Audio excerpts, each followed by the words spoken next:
You guys know what time it is. Frenzy 5 time. Big week this week. As always, it's a pleasure to welcome in digital content producer Keith Schweigert. Keith, week 9. We're getting close to the playoffs.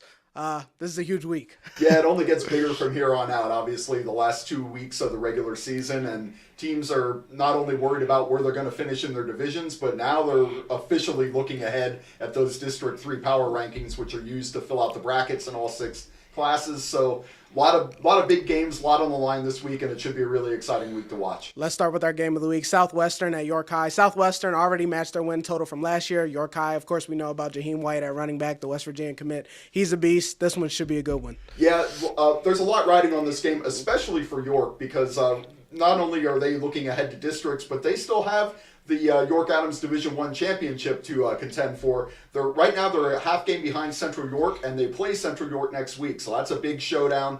But in order to make that really count, they have to take care of their business this week. And, Southwestern, as you said, they're going to be a challenge for them. York right now, they're ranked 7th in the power rankings, and only 8 teams get in Class 6A. So, again, this is an important game for them. They can't afford to falter here. Yeah. And fortunately for them, they've been rolling over the last couple of weeks now. Jaheim White with another big game last week. 232 yards and 5 touchdowns in their big win over Spring Grove, 40-37. In the last 2 games, he has 659 yards and 11 touchdowns in 2 games. That's a season for a lot of other running backs. Yeah. So he is definitely rolling. Now for Southwestern, they're coming in with 3 straight wins. They beat Northeastern 42-7 last week. Yeah. They are ranked 6th in Class 5A right now, and 12 teams get in. So they're in pretty good position right now. Right. And as I said, they got a lot of playmakers out there as well. The guy I think York is going to be focused on is the quarterback, Mark Risendale. 1,030 passing yards and 9 touchdowns, and he's also second on the team in rushing with 500 yards and 7 scores. So he's a guy you're going to have to stop if you're York. Absolutely. I went to Southwestern, talked to the kids a little bit. They said this is a measuring stick game for us. This is really going to tell us how good we are and how good we can be, finishing out the season.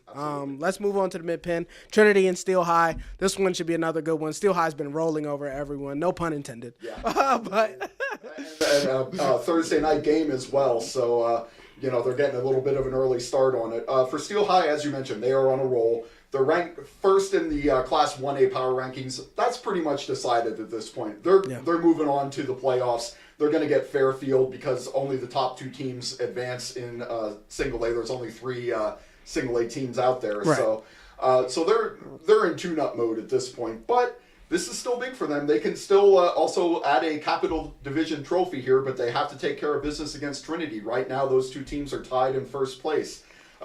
Steel High, of course, they beat Newport 68-14 last week. It's been a month since they've scored less than 60 points in a game. So that just gives you an idea of what a role they are on. It seems like a new guy steps up for them every week and has a big game. Last week it was Jayon Perry. He had 229 total yards and 3 touchdowns. And, of course, their quarterback, Alex Irby, everybody already knows about him. Right. 179 passing yards, 3 touchdowns. That's actually a pretty pedestrian game by his standards. Yeah. But still a good game by anybody else's. Exactly. So. And for Trinity, right now they're ranked number 1 in the AA power rankings, but they have a lot of teams right behind them, and only 4 teams get in. So they need a win here, just to solidify their spot in the playoffs. Absolutely. They're coming off a 26-0 win over their crosstown rival Camp Hill last week. That's 3 in a row for them.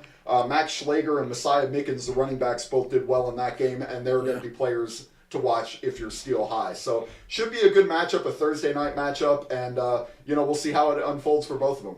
Yeah, Thursday nights high schools have been better than the NFL. So, if you want to get out and see a game, definitely want to go to that one. Moving on, Gettysburg and Northern York. What are we expecting in this one? Obviously, Gettysburg, they've been playing really good football lately. Northern York kind of back and forth a little bit. What should we look for in this one? Absolutely. Well, the big game for Gettysburg here, as this is their first season back in the mid-pan after spending 8 years in the York Adams League, and they can clinch a share of the Colonial Division Championship with a win. Now, they would still have to take care of their business next week to clinch the title outright, but there's a lot to play for them. And they're looking ahead to districts. Right now, they're number 3 in the 5A rankings. Again, 12 teams get in there. They've won 6 straight, so they just want to kind of keep this roll going and get into the playoffs feeling really hot and really good about themselves. Absolutely. They have a good quarterback in Brady Heiser. He's over 1,100 passing yards for the year. And senior running back Jaden Johnson, 1,175 rushing yards and 8 touchdowns. So those are the guys that you're going to need to watch if you're Northern. And as you said, it's been kind of an up and down year for Northern. I still, I'm not a mathematician. I still think they are mathematically alive in 5A. But right now they're ranked 14th and only 12 get in. So they need to win out to have any shot at this. So this is obviously a big game for them. And they are coming off a 38-37 heartbreaker loss to Susquehanna Township last week. So they want to get back on the horse and, and close out the season on a high note here with a couple of good wins. So again, big game for both teams. Absolutely. Cumberland Valley and State College. State College undefeated still. Yep. Big win over Harrisburg last week. Cumberland Valley, we know what they can do. Isaac Sines at quarterback, that rushing attack, and through the air as well. This should be a really good game. Yeah, this is going to be an interesting matchup. And for State College, again, they're looking to clinch at least a tie for the division title. Now, again, they would have to win next week to have it outright. They play in District 6, so the District 3 power rankings don't really mean a whole lot to them. They are looking ahead to the postseason, but we're not going to be seeing any more of State College unless they advance into the state playoffs. Right. As you mentioned, they knocked off Harrisburg 20-6 last week. Big game there. Deontay Sheffy is the player to watch for them. He has 969 yards and 13 touchdowns this season, so he's closing in on that 1,000-yard mark that all running backs are trying to shoot for. Only a freshman, right? Yeah, only a freshman. Yeah, 93 rushing yards and a touchdown against Harrisburg last week, so he's on a roll. That's impressive. And Cumberland Valley, they've been kind of up and down all year. Now, last week they lose 26-20 to Carlisle. That snapped their 3-game winning streak. But they're still ranked first in the 6A power rankings, so they're in a good position right now for the playoffs, and they just want to hold on to that because if they're the top seed, they would have home field advantage through the playoffs. To get that, though, they're probably going to have to get by this one here for State College, and that's going to be a challenge for them. So we'll see how it unfolds. Gotta love home field advantage, especially when you have an opportunity to clinch that. Let's move on to our final game, Garden Spot in Elizabethtown. A lot of offense in this one. I mean, E-Town's offense is the best in the league, and Garden Spot's not far behind. Yeah, this is a big one in Section 4 in the Lancaster-Lebanon League, and as you mentioned, 2 of the top offenses. E-Town's number 1, Garden Spot's number 3, both averaging well over 400 yards of offense a game. Actually, E-Town's only a couple yards short of 500. They're at 483 yards per game, which is incredible. That's insane. and so big implications not only for the section, but also for the playoffs. Right now, Garden Spot is 9th in 5A. Win here would be huge to make sure that to ensure that they get into the playoffs. Again, Absolutely. 12 teams get in. And for E-Town, they're 5th right now. And the top 4 teams earn a bye through the first round, so it's still they have a lot of incentive to keep moving forward here. Yeah. Now for Garden Spot, they can still win the section. E-Town, they had their shot against Solanco. They came up 3 points short. Yeah, so great game. They're not out of it, but they need they'll need help from Garden Spot. They need them to knock off Solanco and hopefully forge a 3-way tie.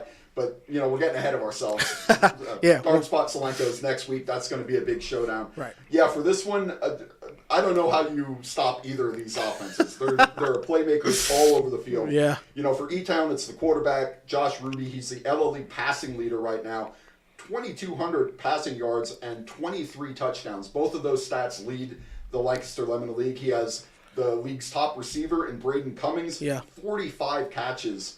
1,192 yards, 15 scores. So those are the guys that you're going to have to focus on if you're Garden Spot. Right. But hey, Garden Spot's offense, as we said, no slouch either. Their running back E-Town's running back Logan Lentz. I wanted to mention him too. Yeah. He's coming up on 1,000 yards. He's at 975 and 15 scores. So for Garden Spot, the guy you want to watch, Kai Harding, the quarterback. He has 1,500 passing yards and 17 touchdowns. And he's also the team's leading rusher, and he's closing it. A big game could get him over 1,000 yards, too. He's at 802 yards and 7 scores right now. So, again, if you love offense, this is going to be the game you're going to want to get to this week. I think they are both going to just light up the scoreboard. Should be a really good game. Yeah, should be a really good game. Should be a really good week. Like we said, week 9, we're getting close to crunch time. So all these, exactly. All these games mean something. Keith, thank you so much for joining us as always, and we look forward to these matchups and seeing how they play out. All right, thank you.